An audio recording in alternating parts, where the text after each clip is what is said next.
You wanted the best. You've got the best podcast, the hottest podcast in the world. The Chris Voss Show, the preeminent podcast with guests so smart you may experience serious brain bleed. Get ready. Strap yourself in. Keep your hands, arms, and legs inside the vehicle at all times, because you're about to go on a monster education roller coaster with your brain. Now, here's your host, Chris Voss. Hi, folks. Chris Voss here from the ChrisVossShow.com, the ChrisVossShow.com. Hey, we're coming here with another great podcast. We certainly appreciate you tuning in. Be sure to put your hands around the neck of, no, don't do around the neck. Put your arm around your friend, neighbor, relative. Tell them to subscribe to the show and say, please, for the love of God, join the family that loves you but doesn't judge you. So tell them to subscribe to the show. Go to iTunes. They can subscribe there. You can go to youtube.com/Chris Voss, goodreads.com/Chris Voss, and all the groups on Facebook, LinkedIn, Twitter, Instagram, all those crazy places those kids are playing. Today we have an amazing guest on the show. She's going to be talking to us about how she does it and what she does. Lori Zoss Kraska is on the show with us of Growth Owl LLC. She possesses over 22 years of experience in revenue generation management, corporate sponsorship support, corporate cause marketing, fundraising, corporate social responsibility, nonprofit consulting, executive sales management, training, and marketing strategy roles, earning her a reputation for established pathways quickly to exceeding revenue, fundraising goals, building high-performance teams, and developing relationships quickly and outpacing expectations. Welcome to the show. Lori, how are you? I'm good, Chris. Thanks for having me. I'm very excited to be here. Thanks for coming. We're so excited to have you. Give us your .com so people can find you on the interwebs, please. Yeah, you can find me at thegrowthowl.com. There you go. Very simple and easy. So give us an overview of who you are and what you do. So Growth Owl LLC specifically works with nonprofits, associations, and other purpose-driven organizations to help them secure or find corporate funding, corporate sponsorship, or some sort of corporate partnership. So I specifically work in that lane of corporations. And the way I got to this point, because I've had my business since 2018, I spent just about 10 years in public media working with PBS and NPR stations doing the same thing. I had a team of people and myself that would go out and find sponsorship for the programming. A lot of people don't realize that local NPR and PBS stations are responsible for finding sponsorships for their programming. So that's what I did. And I absolutely loved it. I'm still a fan of PBS and NPR. I actually have some clients that are local stations.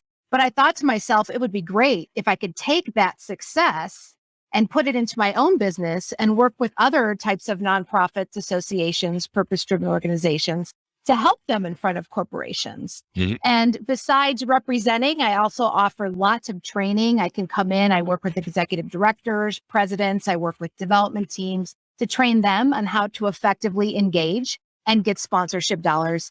I also do top talent recruitment. You know, it's a tough market right now to find, really good talent, right? So because it's really a candidate's market. So I've been helping other nonprofits, associations, purpose-driven organizations find people like me to work for them full-time as well. And then research, there's a lot of research involved to kind of help nonprofits that are really new to this corporate space. Is this something that I really want to do? What is the viability of it? Can you help me with that? So that's just a small menu of what I do with Growth Owl LLC. That's cool. Why did you call it Growth Owl? So I got to tell you, I've always loved owls. Mm-hmm. And if you think about all of the things people recognize with owls, their wisdom, they can turn their heads almost a complete 360, not quite. But a good consultant, I think, or advisor can look at things all around you and give you a really good perspective. Owls can also see in the dark. And that's something that I kind of like to say I do in my own consulting practice. I can take a look at things that seem a bit murky for clients and make some clarity out of it. And then growing revenue, because at the end of the day, no matter what I'm doing for the organization, we want to help them grow sponsorship revenue to help them with their bottom line. Yeah, it's kind of funny. Everyone wants to make more money. What is that all about? Well, what's the owl about? The making more money, is just doing a joke there. So give us a bit of an origin story. What got you into this business and led you down this pathway? So like I said earlier, I spent just about 10 years in public broadcasting, and I'd like to say I really honed my craft in speaking with corporations. It's a different animal than, let's say, if you work for a nonprofit and you individually find funding from specific people, or you work with private foundations, or you worked in planned giving. Corporate sponsorship, corporate funding is a little bit different. There's a bit of a different lingo to it. It's a long game. You have to have some patience, and relationship management is just key, getting to know these organizations and then getting to know you. So I have a really good understanding of that. And I just really wanted to build off of that to help all different types of organizations, not just the public broadcasters that I was used to working with. Wow. What are some success stories that you maybe want to cite or tease out to us? Sure. So I will say that with many of my clients, I do sign non-competes, or not non-competes, but non-disclosure, but I could be general. So I've worked with small 2-person nonprofits that work in the marine animal space. Mm-hmm. And they were looking for some corporate sponsorship, and we were able to do that. And that was just with somebody with 2 people.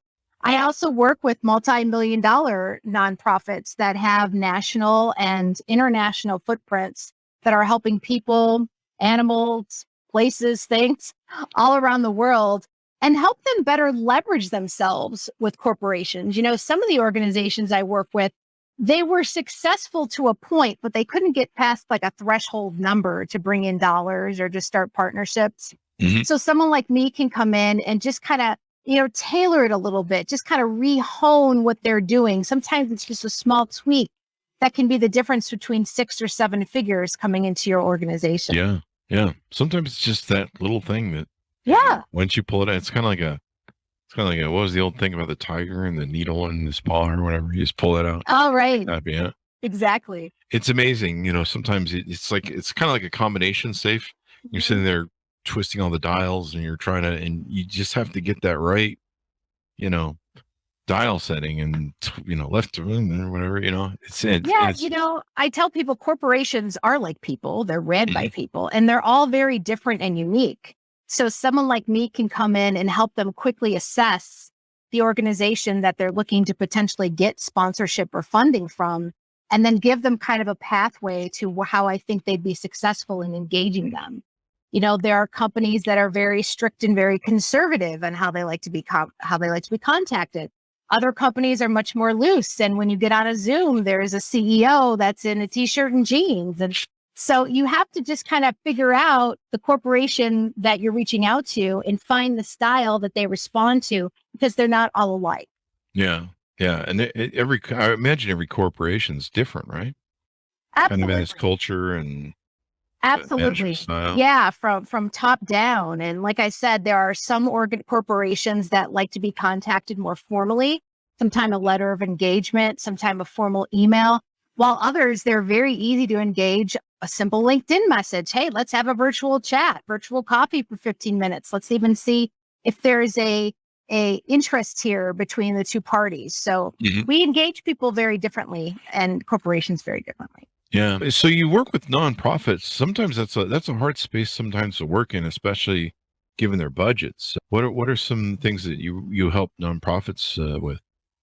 Well, I like to say I help all sizes of nonprofits. Like I mentioned earlier, a small nonprofit with 2 people versus some of the much larger nonprofits I work with that, again, have international footprints to them. When I come into a situation, sometimes you're right. Sometimes they just don't have the budget for someone like me, but I have no problem giving a couple of nuggets, in a consulting call, just because of the good work they're doing. For larger organizations, I can do anything from, again, representing them to in front of a corporation, actually taking them from making a phone call or a Zoom call to proposal to actually per se closing the deal. That sounds kind of salesy, but I think you know what I mean. The funding that you got to close. Right. And then I also have clients that just say, Lori, all I need is for you to get me in the door. Can you get me in the door and I'll take it from there? So I have clients where we do that. I also love to do training. It's one of my favorite things to do, whether it be coming in one day, I take a flight out to whomever, wherever, and we do a 1-day intensive of how do we do this? What is the right messaging to get corporations interested in what we're doing? And what is the process? Or a much longer training where we actually build in some coaching and mentoring sessions as well. And so I like to say that there is something for all sizes to work with when working with me. Definitely. You do public media broadcasting consulting as well. Yeah. Tell us about that. PBS and NPR value propositions and stuff. Yeah. So I work with a few local stations throughout the United States, and I help them in areas like how do you manage their outbound salespeople in public media? It's not called sales, it's called corporate support or underwriting. Those are the people that go out and find the sponsorship for the programming that's on the air. So I can help manage them remotely. I also can help put together a strategy, a corporate support strategy for the stations to give them a sense of how much they can expect in terms of viability in their market to stay in corporate support. And then basic training. Sometimes I'll just go into a market or we'll do a Zoom training on sales skills, on prospecting, on how do you leverage your LinkedIn space to get more people speaking with you. So, and also do some research for public media stations as well. And as of late, been doing some recruitment too for development folks. Yeah. Recruitment's like something else these days. I mean, it's just everywhere I go, everyone's hiring, which is interesting because we're even starting to enter a recession right now. We're starting to see some layoffs. So the job market hopefully will open. But I think the recent thing that came from the Labor Department the last day or two is that they're booked pretty full with stuff. Chris, I like to say that if you can associate yourself with a revenue line or associate yourself with bringing money into the organization, that's a pretty good position to be in during a recession. And then you do speaking as well. So you do regular speaking panelists. I do. Yeah. I've done speaking engagements at various conferences for public media, for associations, for universities. I speak on generating corporate sponsorship. I speak on the DEI and sustainability space in terms of corporations being very interested and engaged in working with nonprofits and associations that hit those areas that they can get involved in. And I also do speaking around being a female entrepreneur and being an entrepreneur in general. And there's always ups and downs, but I absolutely love it. And I am an advocate for starting your own business. So I'd love to talk about that as well. Yeah. There was a lot of people who started their own business when coronavirus hit and now it's kind of hit. And we had like a record number of people that went out and started their own business, got business licenses. I know there's a record number of people that got into podcasting, which I always find is funny. Yeah. It's just extraordinary. I think literally there's only like 2% of good podcasts out there. And, cause I've been trying to tour around with my book and doing podcasts, and I'm really stickable about who I do podcasts with because I want the media to be up there in a year.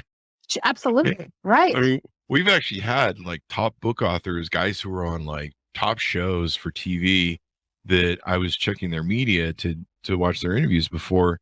And like the people hadn't paid their GoDaddy bill for a recent podcast they were on. And I'm like, are you serious? Like you're out of business already and you've got top talent on your show. And it's just crazy to me. But I imagine that with the, coming recession that we're going to go through over the next 1 to 2 years, we're going to have lots more people going into business because they're going to have to because of layoffs, and the economy's going to cool a bit. Probably have more people getting into podcasting.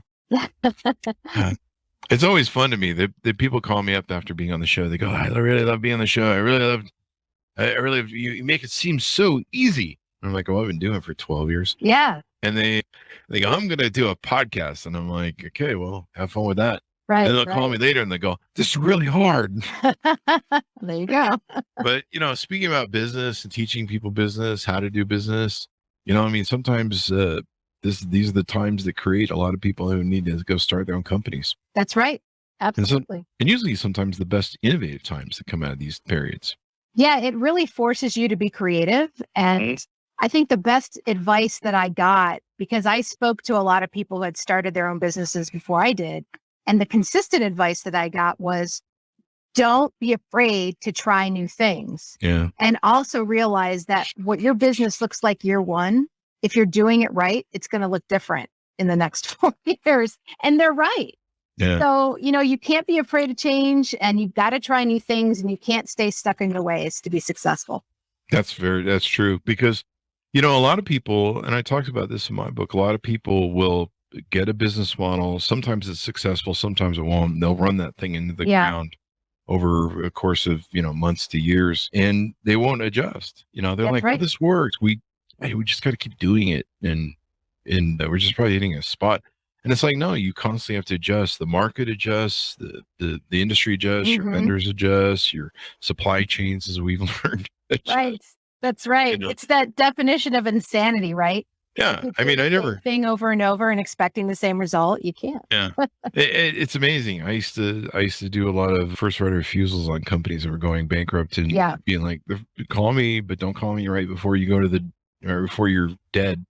And they would always call right before they were dead. Make me exercise that first right of refusal. And I'm like, no, you're at the door. I told you I needed you. I had the moment now. But it's funny. They're like, well, we thought you could save it. And I'm like, I could save it, but you can't save it because you're the problem. Right. And they never liked it when I would have to say, we'll take over the company and give you some locking money, but we're going to save your credit, probably save your marriage, but you have to go because you are the problem. Like, they never like that, but I mean, it's what can you do? We saved a few people. What are some other things that you talk about? What are some other topics? I think I see here on your website, you have a whole list of stuff. Yeah. So outside of, some of the things like I mentioned with DEI and sustainability, corporate sponsorship, I love talking about entrepreneurship and, also just talking about staying motivated. Sometimes that's hard to do, especially if you hit rough times or you're in a slump. So I really like to talk about the power of perseverance, the power of positive thinking. I think those all go a very long way. I'm a definite believer in what you put out there comes back to you. I think there's a reason some people kind of walk around with a cloud over their head sometimes, and it's not a perfect world by any means. And tough things do happen, but how you react to that really is your test of perseverance and how you can, keep moving forward. So I love to talk about those things. You talk on your front page about connecting purpose-driven organizations to revenue and resources. Can you give us like an example or kind of touching on what a purpose-driven organization is? Yeah. So a purpose-driven organization is an organization. It's not necessarily a nonprofit. It could be a startup. It could be a for-profit startup. I love working with startups. I love working with young entrepreneurs who are kind of new to everything. And with startups, a lot of the times what I find is you've got some amazing genius people behind some amazing concepts. But their issue, and I'm not telling tales out of school, this is what they come to me about, this is what they say, they're not exactly the most effective communicators to kind of give that elevator pitch or to communicate it right away.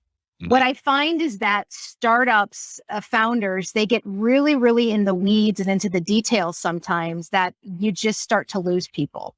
Yeah. So my job, especially working with startups of purpose-driven organizations, is to kind of help clarify and bring some brevity to what it is that they are trying to achieve, and then help communicate that to potential corporations or potential funders, so they have just enough understanding that they want to know more.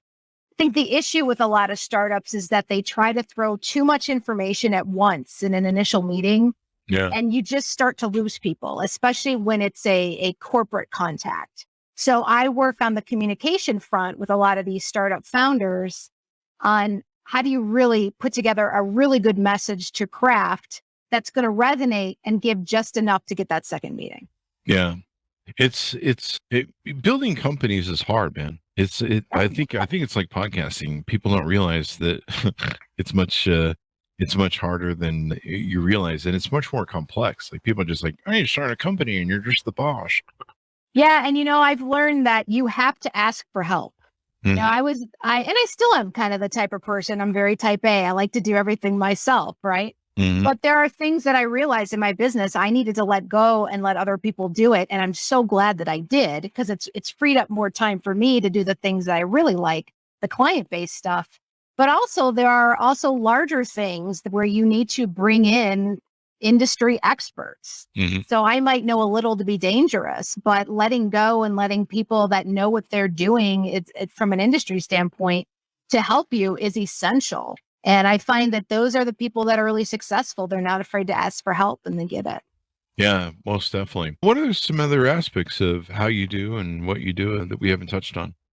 So, something that's become, I don't want to say popular, but I think that's something that's become really relevant, especially since the pandemic, is how we connect with people, whether it's corporate decision maker who's a chief development officer, or if you're trying to get a venture capitalist. The role of social media, especially something like LinkedIn, has become essential. Yeah. To give some perspective for you, before the pandemic, when I was doing work on behalf of nonprofits and associations, and I was connecting with corporations, I would get a lot of responses via email.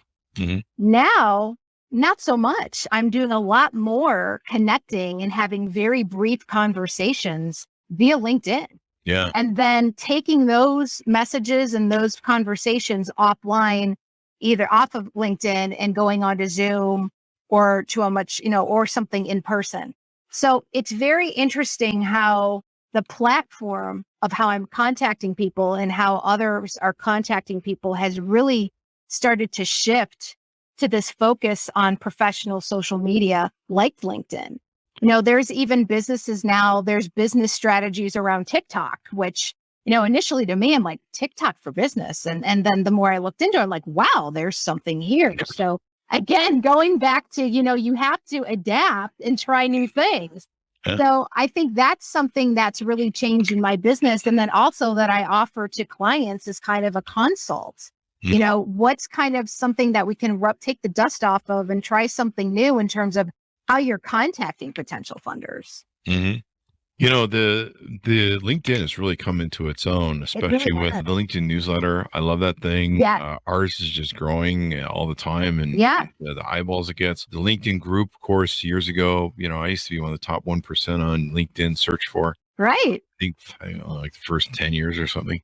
And then built a group from 0 to 122,000 over there. LinkedIn has just been really nice. It hit a hiccup for a while when Microsoft bought it up and kind of screwed it around a little bit, but it's finally come out of its funk. And it's really a place to be. And it's just not for recruiting so much anymore, although it kind of leans heavy that way. But it's good for business. The new audio thing. Have you gotten any new LinkedIn audio rooms? I haven't gotten a chance to get in one yet. No, I haven't. No. Yeah. I mean, Clubhouse was very good for business that way. And it was kind of a blip on the screen, kind of a lockdown app, if you will. But then it kind of, there's a lot of personal stuff on there, and which kind of negated it. A lot of people that were doing different things that were, some people just weren't good people on it. Let's put it that way. Weren't the best people, and they host rooms and not the best people. So, with LinkedIn, hopefully, I don't know. It'll be interesting. I've been bugging them, trying to get on it. But LinkedIn's definitely a way. Anything you want to touch on before we go out about who you are, what you do? Well, going back to LinkedIn for a second, because I think this is an important point. The whole balance with LinkedIn is how do you balance wanting to make a connection with someone to tell them about how excited you are about something that you have a feeling they're going to like with not being salesy? That's the biggest thing. I think what's great about LinkedIn is that people will call you out if they think you're being way too salesy. Yeah. I get prospected every day with a LinkedIn in message. Hey, this is the latest thing. We can get leads for you. Leads. Right. So it's very important that if you're doing work like I do, or if you're a nonprofit and you're trying to engage with higher level folks in corporations that control funding and sponsorship money, you keep your messages very brief and very, hey, I'd love to hear more about what you're doing with your mission, vision, and values. I think there's a connection here. Would love to have a 15-minute virtual coffee, just keep it very soft, not salesy at all. And just kind of let the relationship and the process kind of unfold. Don't get too aggressive. It's like asking to marry someone on the first date. You don't want to do that, right? Wait, that's a bad thing? Wait, that's a bad thing? Explains my first 9 marriages. Anyways, I just wanted to mention that about LinkedIn because I see so much on LinkedIn where it's a very aggressive messaging where actually if you're just take it back, keep the message brief and just talk about the mission, vision, and value connection, that's a great place to start. Yeah, it definitely is. It's a heck of a place. But yeah, you definitely will probably want to consult with someone like you on how to do it without destroying and alienating your whole base. Because that's right. When people approach me wrong and it's awful, I lose the connection, delete the thing so they can't keep contacting me, and I'm like, bye. Yeah. It's kind of like if you, I don't know, you ask a girl on a date or give her a bad line, she just goes, bye, done, never again. That's right, Chris. You blew it, which is the story of my dating life, actually. No. That's another show, right, Chris? That's another show. We'll have the dating coach on for that. Oh, that's good. Well, it's been wonderful to have you on. We certainly appreciate it, Lori. Give me your .com so people can find you on the interwebs again. Sure. It's thegrowthowl.com. There you go. Guys, be sure to check it out. Thank you, Lori, for coming on. We really appreciate it. Thank you. And thanks so much for tuning in. Go to youtube.com/Chris Voss. Hit the bell notification button. Go to goodreads.com/Chris Voss. See everything we're reading and reviewing over there. All of our groups on Facebook, LinkedIn. Like I said, join the big LinkedIn newsletter and the big LinkedIn group over there. Thanks for tuning in. Be good to each other. Stay safe. And we'll see you guys next time.